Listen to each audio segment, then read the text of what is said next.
Hello, everyone, and welcome back to another episode of The Final Score. Today we will be talking about the Giants. They made a lot of offseason moves, and we're excited to talk about it.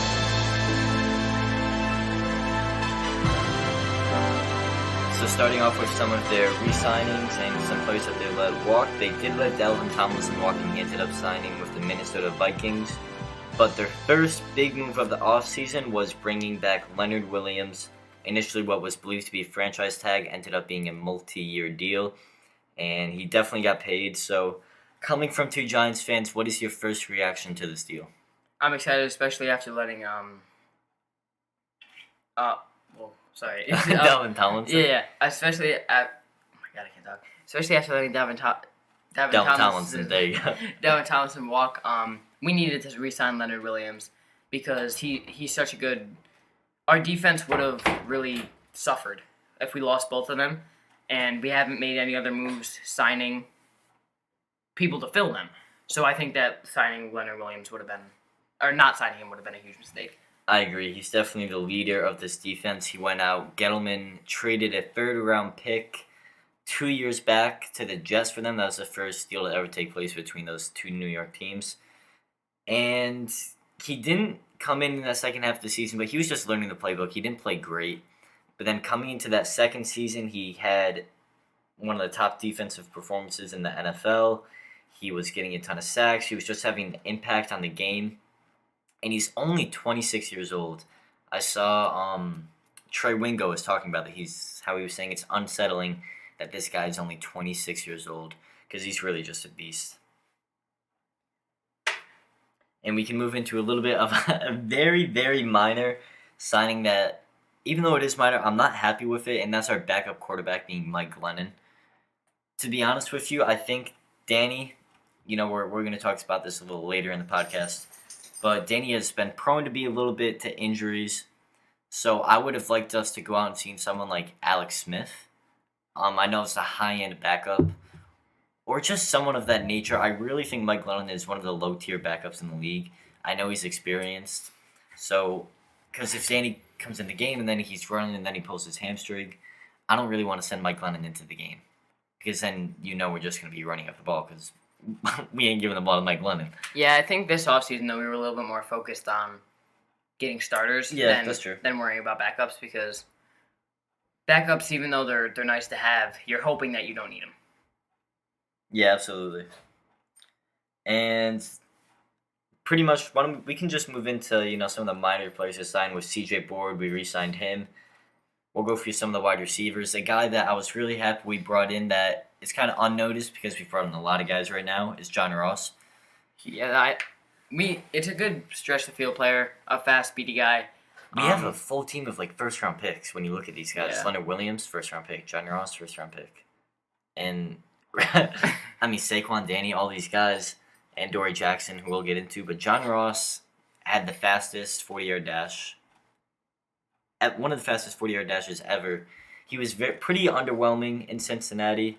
He did drop a couple balls, but if you put him on one-on-one coverage, whether it's in the slot, on the right side, left side of the field, he's definitely going to burn his man. Yeah, so I really like that signing. Yeah. Speaking of Adoree Jackson, that was a fantastic signing, by the way. Absolutely. That bolsters the Giants secondary from having James Bradbury, who's a top 5 corner in the league for me. I agree. I would put him top 3. Mm-hmm. I think he's a lockdown corner. And now you have guys like Logan Ryan and Xavier McKinney and Jabril Peppers to all be our safeties, which is huge. And you still have guys like Jordan Love out there and what's his name? Who was our cornerback to last year? Not Jordan Love, but the other guy. Yadam. He's good. And now with Adoree Jackson being a certified cornerback too, I think that's a great deal. We got him locked up for 3 years. And this secondary we have locked down for a couple more years. I think the next deal available is Jabril Peppers next year. And then the year after would be Bradbury. So this is easily a top 5 secondary in the league for me, and it's just bringing this defense so much higher. I think it's even a top 5, potentially top 5 defense in the NFL. Oh, not for just sure. secondary. So I think that these moves that the Giants have been making is going to set for an exciting 16 games. And another move that, because you talked about filling in the spots with Leonard Williams, or sorry, not Williams, but Delvin Tomlinson walking. One of the guys we brought in as an edge, I do not know how to say this guy's name, but Odenigbo is how you spell his last name. I believe he's from Minnesota. I didn't really know a ton about the guy, but I think he's going to fit pretty well into this defense. Because this defense is really interesting. They can label themselves as a 3-4 or a 4-3 or whatever, but they're really running different defensive sets every play. So led by Patrick Graham, I think that's what ultimately sets this defense apart from other guys. So I thought that was a solid pickup. Yeah, I agree. It's just like we didn't go after the biggest guy last season. We got Blake Martinez, and he ended up being fantastic. So it's not always the biggest names that round out the defense. So I like this. Bradbury wasn't even a huge name, and he came from Carolina. Yeah, so Gallaudet knew him. Gallaudet drafted him, so he wanted to bring him over. And speaking of some minor signings, they're not big names. Kyle Frackwell was a pretty solid piece of this defense this year, and this morning the Giants just signed Brian Anderson from Washington, who is a little bit of a low-key signing, but it adds depth, and I think he can play a Kyle Frackwell type of spot. Yeah. And I think this was the first signing of a free agent who was not on the team last year with Devontae Booker. And that is a low-key signing for sure, because I remember we were watching the Knicks game together, and I'm like, Giants signed Devontae Booker. And it's not all that exciting. So I think that they, instead of going after Gallman again, we went for a little bit of a cheaper option because we knew who else we were going to go after. We'll get into that shortly. But I think after seeing the moves that the Giants ended up making, I think overall it was smart. Because if all goes well, he won't really be needed, and Saquon will get the job done. Absolutely, and he's a very good pass-catching back, so if we run twice Saquon and he gets us into like a better than 2 scenario, we can do a little screen pass to Booker, because he had some pretty major success for a very brief period of time there in Denver when he was the number 1 guy. Right. So I think it's a good signing. And one more before we get into two more rather, before we get into the really big signing. That would be Reggie Ragland as a linebacker, just a solid pickup, and Austin Johnson as a defensive tackle. To bring him in, kind of put him where Dalvin was, but I kind of think we're going to address that in the draft. I agree. Do you want to start us off with the biggest one? Man, Danny has been struggling a lot because he doesn't have that number 1 guy to pass to, and he finally got it. Wide receiver from the Detroit Lions, Kenny Gallaudet. I couldn't have been happier about this deal. I remember the report that Kenny Gallaudet wanted $18.5 million. Right. And I saw that, and I was like, I don't know if I want to give him that money. Mm-hmm. But then, we were playing basketball, saw some friends, and they said that we just got Gallaudet. And at that point, I didn't really care about the deal. I didn't care about the money because I know Gettleman is very smart. Gettleman's a businessman. He doesn't really have attachments to the players. Honestly, he's just kind of goes in, manages the team. Yeah. So he did that deal very smartly because he did $40 million guaranteed, and this year is only $4 million cap hit, and next year I believe it's only an $8 million cap hit, which should help us to re-sign guys like Saquon and Jabril. So from even the money standpoint, even though it might look like an intimidating deal, guys like Tiki Barber going out there saying the Giants would be stupid to sign Gallaudet, and some people were saying that type of stuff because of the money. And from that perspective, I thought it was a job well done by Dave. I agree. I think that I wasn't worried about the money with signing Gallaudet because Gettleman is, like you said, a businessman. He's also very cheap. Yep. So I think that if he's gonna pay out the money that he did to Gallaudet, he's gonna trust him, and I'll trust that. And the main concern with Gallaudet is his ability to stay healthy.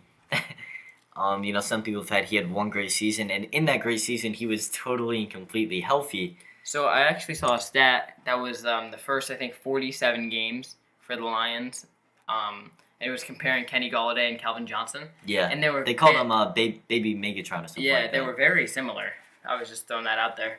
He's a fantastic wide receiver. The only thing I worry about with this Giants team, because right now these offseason moves are looking fantastic.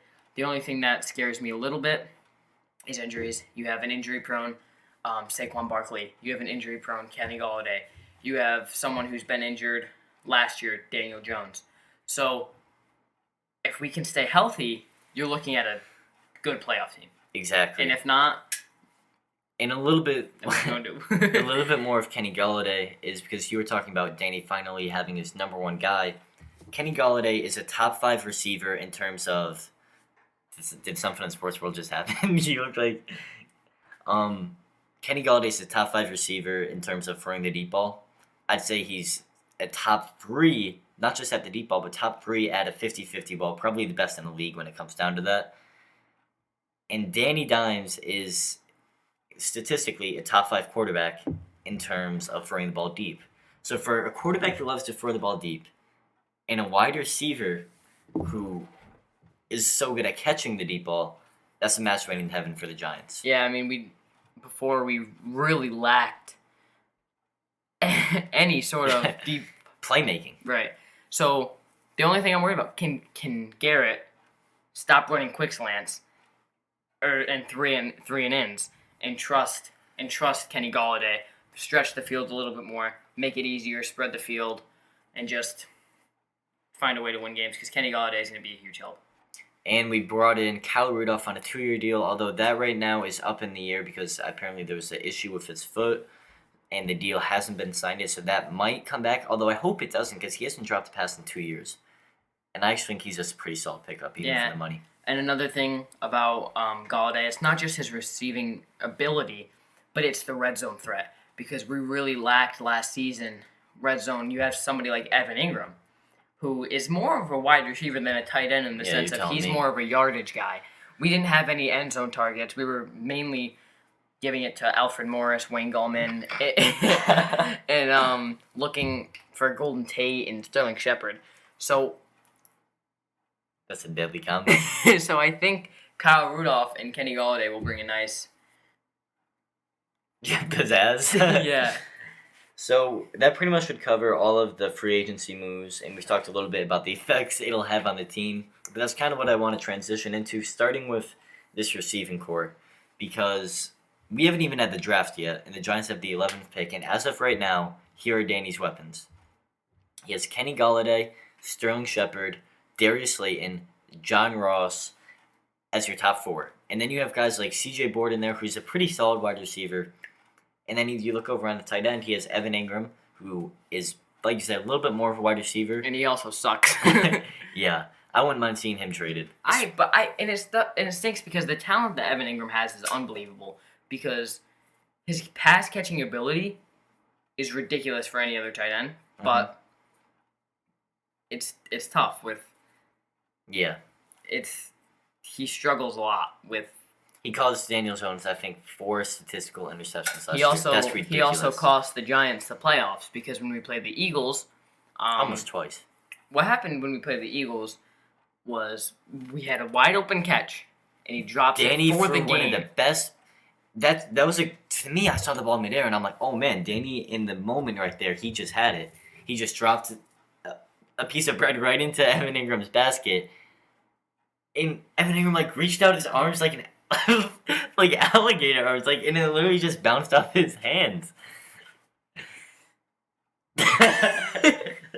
Some weird analogies here, but I mean, he did cost us playoffs, and when you have a player like that who isn't just dropping passes, but he's costing you games, and he does, in the end, cost you the playoffs, that's not what you want to see. But now we do have Kyle Rudolph there, who's the complete opposite of Ingram.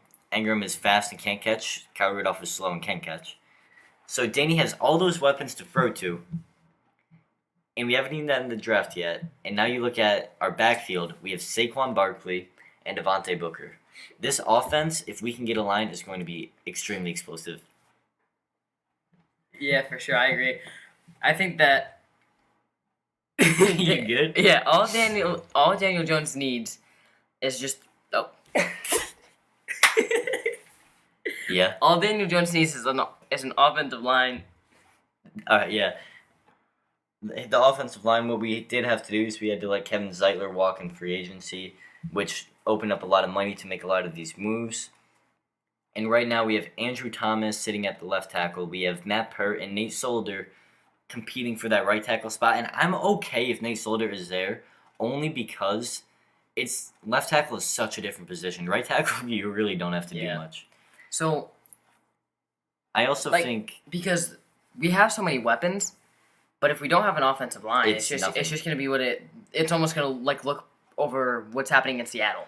yeah. Russell Wilson is scrambling for his life and has to just throw up deep balls. Granted, he has Tyler Lockett and DK Metcalf, so it works out. But I do believe though Andrew Thomas, some other players looked at him, some great left tackles looked at Andrew Thomas after the huge jump he made in last season and said that they believe he's going to be a very good left tackle for a long time, which is perfect if he can do that because that's exactly what the Giants have needed for 8 years. And then that right side is a pretty easy position to play. And Nick Gates was actually a pretty good leader of our line at center last year. So I'd be okay keeping him there. Will Hernandez, I do not love. I'd like to see us move on from him. So I'd like us to get a left guard and a right guard in the draft or with some of our remaining money in free agency. yeah, I mean that's the only thing that we're really missing right now is just a few pieces here and there. So if we can round that out, then the Giants are a scary team. Absolutely. And something that I was thinking of that could potentially hold us back, even though I think this team is very well coached from Joe Judge, that's another thing. Actually, I'll say that for in a moment. But Jason Garrett. Because Jason Garrett came in last year, and I thought initially it was a great hire. The Patriots were eyeing him. I was like, wow, that's actually a really good job by Dave and Joe Judge to bring him in. But clearly, Garrett's offense, I don't know why it was so bad because he did pretty well with Dak and Zeke, at least offensively. See, So I hope after another year, he gets to know Danny a little bit better and gets to stop doing these dumb little checkdowns and this dinky dink offense that he likes to run. I think another reason for that dinky-dink offense, though, is because you didn't have a wide receiver and you also didn't have Saquon. So we were just running conservative because who was he going to throw it to? That's true. What's Danny going to loft it up for Sterling or is he going to loft it up for Slayton? Either way, it's probably going to end up in an interception. And the fact that I did want to cover is the Giants. Joe Judge is building a culture. This was a 6-win team last year that somehow was close to the playoffs. And they were competitive, I would say, every game of the year except 2. I know we got beat pretty bad early on by the 49ers, and there was one other game where we got beat bad. But we came in, and Joe Judge established a culture that people are buying into. Kenny Gallaudet bought into our culture. And Dory Jackson bought into our culture. Leonard Williams bought into our culture.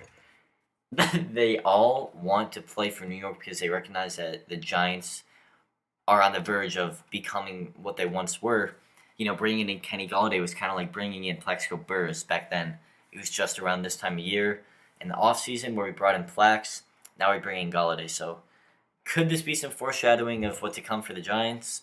We'll have to wait and see. That's almost the next point that I want to cover is because we know how good this offense can be with a line. We know how good this defense is, coached up by Patrick Graham. And first, why don't we address what do you want to see happen in the draft? How would you like us to spend our picks, and if there's any in particular players you want? It depends on how they want to attack it. I would love to see an offensive lineman, but I would also love to see maybe another defensive player, whatever they feel. It depends on what's there. I would personally like some edge help, just for me. Yeah, like I said, it depends on what's there, what falls, and what doesn't. So depending on how the draft goes, if we like a guy at the edge, then I say we pull the trigger. But if not, then we can go for a lineman or whatever else. I wouldn't mind a tackle in one of the later rounds, defensive. But I'd ideally like left guard and a right guard to be taken. If Kyle Pitts falls to us at 11, pull the trigger. Absolutely. I think he's a huge talent. Then trade Ingram. But I have a question for you on this because some people say the Giants could be interested still in Jalen Waddle at the 11th pick, which in my mind would mean we're going to be trading Sterling Shepard or Darius Slayton. It would probably be Shepard because that would actually work out money-wise. Is that something you'd be interested in, bringing in a rookie wide, or would you kind of just want to work with what we got now? Now, I'm a big believer in Jalen Waddle. I think that he's one of the best. Honestly, he's one of the best wide receivers in the last 2 drafts. I think he's better than Devontae Smith. Devontae Smith is another name that some people have been mentioning for the Giants. So, you think he'll fall that much? I think it's going to be really interesting. I personally think right now the best wide receiver is probably Jamar Chase. I agree for I sure. really hope he doesn't go to Philly. I hope he ends up in Miami. I think it'd be a nice little match for Tua. Mhm. But yeah, ultimately, I'd like to see us take probably the best available player at 11. Usually, that's what Gallaudet likes to do, and just address some of those needs. We need, like you said, made a point of emphasis. We are nothing if we don't have that offensive line. Right. So let's kind of get into that. How low do you see this team's floor being this year? Assuming pretty good health, and how high do you see this team's ceiling? And then your realistic expectations. At the highest ceiling, you got to say they're a dangerous playoff team, but at their floor, then they're going to be fighting for a playoff spot and potentially missing it, potentially making it. I don't see them going much worse than that. I agree. I would say 4 probably being missing out a little bit on the playoffs. NFC East. I think the Eagles are going to be at the bottom of the division. I think Cowboys bringing in Dan Quinn as their defensive coordinator is a huge move, and Dak coming back, I think they'll be a lot better.